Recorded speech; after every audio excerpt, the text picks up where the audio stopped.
Bismillahirrahmanirrahim. Assalamualaikum warahmatullahi wabarakatuh dan salam sejahtera kepada seluruh rakyat Malaysia. Hari ini merupakan hari ke-9 PKP 3 dilaksanakan dan merupakan hari ke-37 setelah PKP pertama dilaksanakan hingga ke hari ini.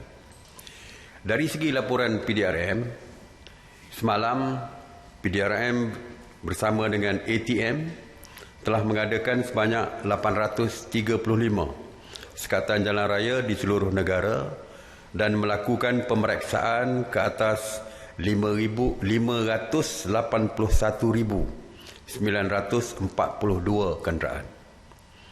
Sebanyak 41,184 pemeriksaan mengejut telah diadakan di seluruh negara dengan sebanyak 6,658 premis telah diperiksa. PDRM telah menangkap 763 individu berbanding dengan 865 individu pada hari sebelumnya kerana engkar PKP yang merangkumi 648 individu yang direman dan 115 individu diberikan jaminan polis. Seramai 860 individu juga telah dituduh di mahkamah semalam. Jumlah tangkapan kumulatif engkar PKP sehingga semalam adalah seramai 18,498 individu. Kita lihat dalam masa 2-3 hari ini terdapat penurunan dari segi jumlah tangkapan. Saya amat berharap trend itu terus kekal dan jika inilah trendnya mungkin menunjukkan bahawa kesedaran di kalangan rakyat meningkat dan pematuhan juga semakin meningkat di kalangan rakyat. Sebenarnya kejayaan mengurangkan COVID positif yang telah diumumkan oleh Ketua Pengarah Kesihatan mewakili Kementerian Kesihatan juga bergantung kepada pematuhan PKP, ya. Kerana melalui pematuhan kepada arahan PKP ini kita mampu untuk memutuskan rantaian COVID-19 ini. Jadi selain daripada kejayaan yang dibuat oleh Kementerian Kesihatan, kejayaan juga boleh berlaku dengan adanya kepatuhan rakyat kepada PKP ini. Jadi kita perlu berterima kasih kepada pihak anggota-anggota keselamatan seperti PDRM, ATM, APM, Rela dan semua yang beruniform kerana penugasan mereka lah yang mengawal rakyat daripada bergerak secara bebas dan sebagainya yang menyebabkan berlakunya memutuskan rantaian COVID-19 yang menyebabkan berlakunya penurunan dari segi COVID positif seperti yang diumumkan. Jadi terima kasih kepada anggota keselamatan yang beruniform dan lain-lain lagi yang berkaitan. Dari segi operasi sanitasi awam, Ops Sanitasi Awam di bawah seliaan Kementerian Perumahan dan Kerajaan Tempatan sejak 30 Mac 2020, mereka telah melakukan sebanyak 3,585 operasi sanitasi di 113 zon termasuk di 30 zon merah. Semalam sebanyak 253 operasi sanitasi yang meliputi 79 zon di 13 negeri termasuk 39 kawasan di Johor dan 26 kawasan di Perak. Operasi sanitasi semalam merangkumi 181 bangunan kerajaan, 158 tempat awam, 103 pusat perniagaan dan 16 pasaraya. Secara keseluruhan, sebanyak 2,427 bangunan kerajaan, 1,498 tempat awam, 1,590 pusat perniagaan, 248 pasaraya dan 1,205 kawasan perumahan termasuk projek perumahan rakyat ataupun PPR telah pun disanitasi sehingga kini.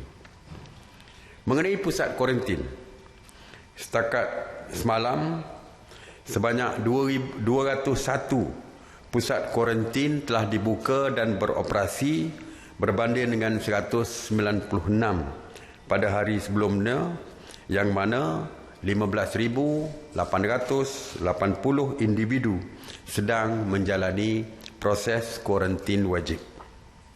Semalam, seramai 535 orang rakyat Malaysia telah pulang ke negara, telah pulang ke tanah air dan seterusnya dikuarantin secara wajib.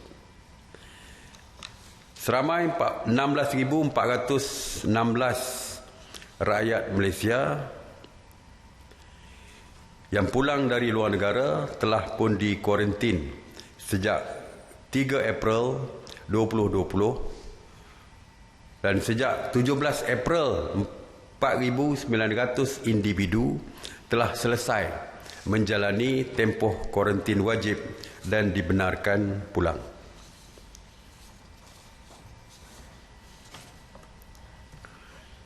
Mengenai bekalan makanan, mesyuarat mengambil maklum mengenai aduan berhubung dengan pengagihan bekalan makanan di kawasan PKPD di pusat Bandar Utara Kuala Lumpur. Kita macam-macam yang diviralkan semalam. Jadi untuk makluman, kerajaan telah mengarahkan DBKL beserta dengan Jabatan Kebajikan Masyarakat untuk mengambil tindakan bagi memastikan bekalan makanan di kawasan PKPD ini diselesaikan dengan segera, iaitu hari ini. Sebenarnya pengagihan berlaku, tapi mungkin ada yang tertinggal dan sebagainya. Mungkin ada yang miss waktu pengagihan itu dilakukan. Pada masa yang sama, pihak berkuasa telah membuka pusat operasi di kawasan PKPD tersebut. Penduduk yang menghadapi masalah untuk membeli barang keperluan harian lain seperti susu bayi, lampin bayi dan lain-lain boleh menghubungi pusat operasi berkenaan. Jadi jika ada isu sekalipun, apa-apa isu sekalipun, sila hubungi pusat operasi yang telah pun diwujudkan. Setiap PKPD memang diwujudkan pusat operasi. Apa saja isu yang berkaitan, apa saja ada masalah, boleh hubungi pusat operasi yang akan menyelesaikan isu yang berbangkit. Begitu juga kalau mereka ingin membeli barangan lain, ya, sebab di setiap PKPD kerajaan akan bekalkan setiap rumah barangan kering untuk makanan dan sebagainya, seperti beras dan lain-lain. Jadi jika mereka memerlukan barangan lain selain pada yang dibekalkan, boleh hubungi pusat operasi yang telah pun kita wujudkan. Jadi sepatutnya tidak timbul isu yang perlu diperbesarkan kerana pegawai daripada kebajikan masyarakat dan sebagainya sentiasa berada di pusat operasi. Dari segi pendaftaran kenderaan, kita faham kenderaan komersial yang besar, lori dan sebagainya perlu diperiksa oleh Puspakom. Kerana jika tidak, ia mungkin akan menimbulkan kemalangan dan sebagainya. Jadi untuk itu, mesyuarat pagi tadi telah bersetuju bahawa mana-mana kenderaan komersial yang perlu diperiksa oleh Puspakom, mereka boleh membuat temujanji dengan pihak Puspakom. Terdapat juga permohonan daripada Persatuan Pengimport dan Peniaga Kenderaan Melayu Malaysia ataupun PKEMA supaya JPJ, Agensi Pengangkutan Awam Darat dan Puspakom untuk membuka kaunter mereka bagi membolehkan proses pemeriksaan kereta untuk mereka daftarkan. Mesyuarat membuat keputusan, mereka boleh melakukan secara online, pendaftaran secara online, dan jika perlu dihantar ke Puspakom, mereka juga perlu membuat temu janji seperti juga kenderaan-kenderaan komersial yang saya sebutkan tadi. Besok, saya tak boleh umumkan besok puasa kan. Jadi dijangka. Sebelum penyimpan Majlis Raja-Raja isytihar, tak ada siapa pun yang boleh isytihar. Tapi saya boleh sebut dijangka lah. Besok dijangka kita akan berpuasa. Jadi ramai yang bertanya, apakah SOP di bulan puasa? Adakah berbeza dengan SOP yang telah pun kita perkenalkan dari segi jangka waktu perniagaan, kedai makan dan sebagainya? Ingin saya maklumkan bahawa SOP Ramadan sama saja dengan SOP bulan-bulan biasa di PKP 1, 2 dan sebahagian daripada 3. Kecuali yang pertamanya dari segi kenderaan awam. Dulu 5 hingga 10 malam. Kita tambahkan masa 1 jam, iaitu pukul 4 hingga 10 malam. Ini memandangkan kemungkinan, kalau ikutkan kebiasaan dulunya, bulan puasa ni biasanya kaki tangan awam dan sebagainya dibenarkan untuk pulang lebih awal daripada waktu-waktu biasa. Biasanya setengah jam lebih awal. Jadi sebab itulah kita tambahkan waktu, iaitu daripada pukul 5 hingga 10 kepada pukul 4 hingga 10 malam. Begitu juga dengan pasar. Ada yang mengatakan mereka ingin membeli barangan basah untuk berbuka dan bersahur sekalipun. Jadi kalau dulu daripada pasar ditutup pukul 12 tengah hari, sekarang kita tambahkan sehingga pukul 2 petang. Jadi ini untuk memudahkan rakyat kita untuk berbelanja di pasar-pasar bagi menyediakan makanan untuk berbuka dan juga untuk bersahur. Jadi itu saja. Saya dengan ini ingin mengucapkan selamat menyambut puasa dan selamat berpuasa.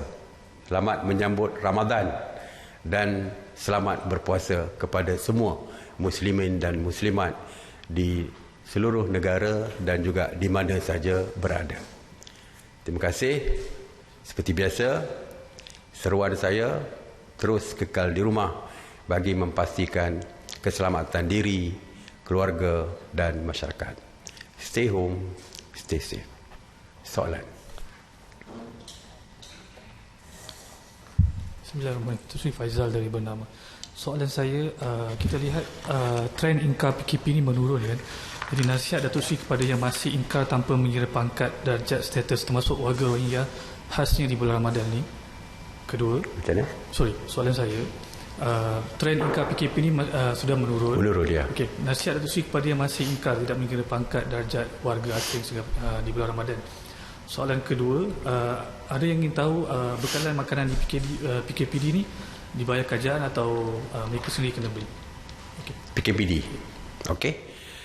Ya, seperti saya sebutkan bahawa tidak ada siapa saja yang terkecuali daripada patuh kepada peraturan PKP ini. Saya dah sebutkan sentiasa bahawa tidak ada siapa yang mengatasi undang-undang di negara kita. Jadi soal PKP pun semua rakyat, tak kira siapa pun, mesti patuh kepada setiap arahan di dalam PKP tersebut. Sewaktu PKP, ya, bukan untuk patuh kepada undang-undang, bukan setakat waktu PKP. Setiap masa pun kita mesti patuh kepada undang-undang, tak kira siapa pun. Dari segi bantuan makanan kepada rakyat Malaysia di PKPD memangnya ditanggung oleh kerajaan di PKPD untuk rakyat Malaysia, ya, untuk rakyat Malaysia. Alright.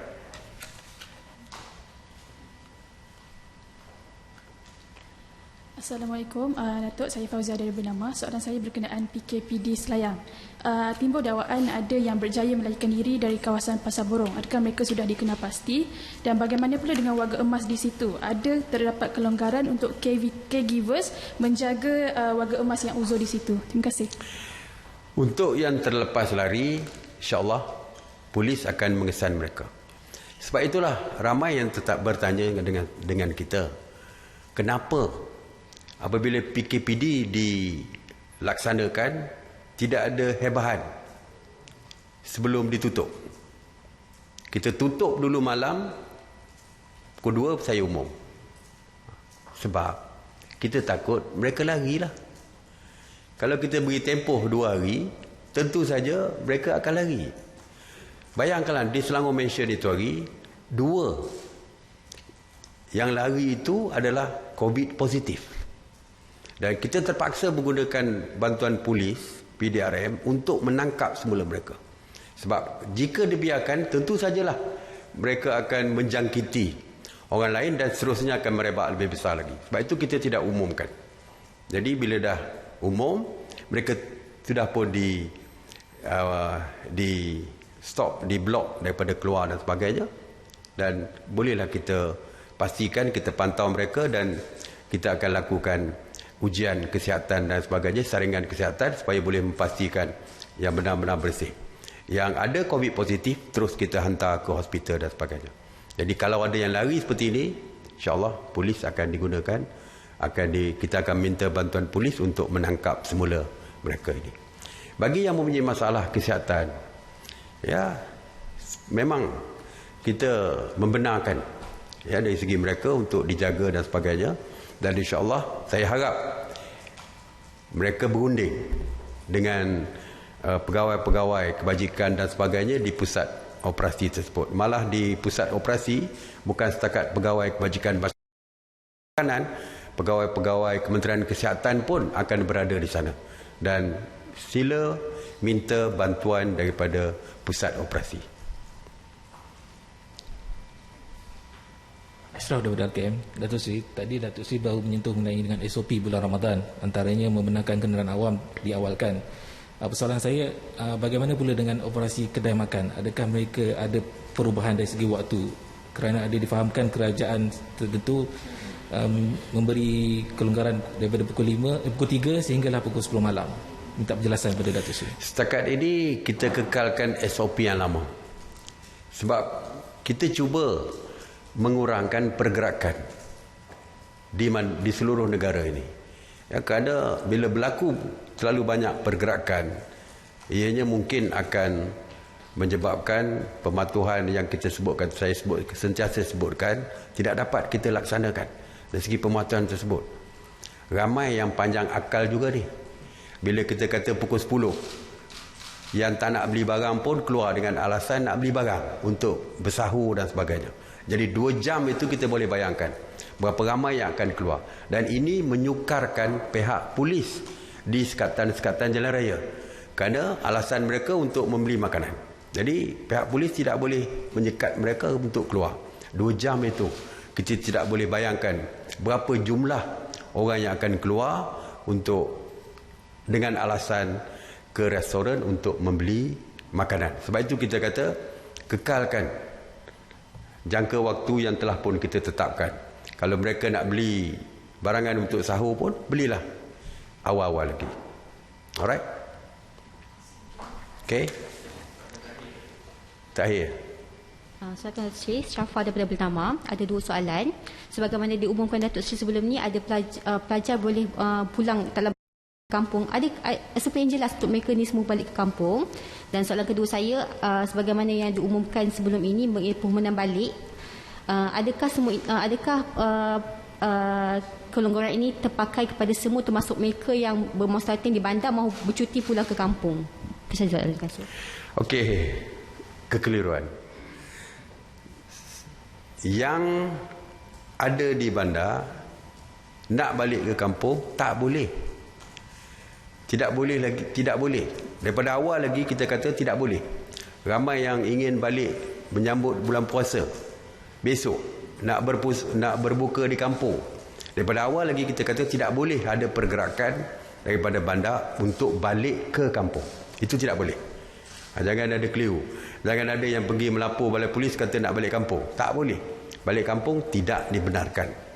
Yang saya sebutkan semalam adalah yang terperangkap di kampung. Yang mereka, kita ingat tak dulu, bila umum saja 2 hari lagi akan ada PKP, ramai yang rush balik kampung. Yang itu dah terperangkap lebih daripada 1 bulan di kampung. Jadi kita minta mereka daftar. Walau bagaimanapun keputusan belum kita buat. Kita kata kita cuma membenarkan mereka mendaftar ataupun melaporkan kepada balai-balai polis dan juga melalui online mulai 25 bulan nanti supaya kita dapat informasi yang jelas berapa sebenarnya yang balik sebelum PKPD dan ingin balik ke Kuala Lumpur atau mana-mana bandar tempat mereka bekerja. Jadi kita nak dapatkan info yang jelas. Selepas mendapat info yang jelas tersebut, kita akan serahkan kepada Kementerian Kesihatan Malaysia, PDRM dan MKN untuk berbincang. Dan lepas itu baru kita tahu sama ada boleh atau tidak. Kalau mereka kata boleh, maka kita akan sediakan SOP yang ketat bagaimana cara untuk bawa mereka pulang ke kampung. Seperti yang saya kata, berbeza dengan pelajar. Pelajar-pelajar kita boleh bawa mereka balik dengan bas sebagai contoh. Tetapi yang pulang ke kampung ini, mereka pulang dengan kerana tinggal. Dan yang kedua, kesihatan pun berbanding dengan pelajar di kamp menganggap mereka bersih daripada jangkitan,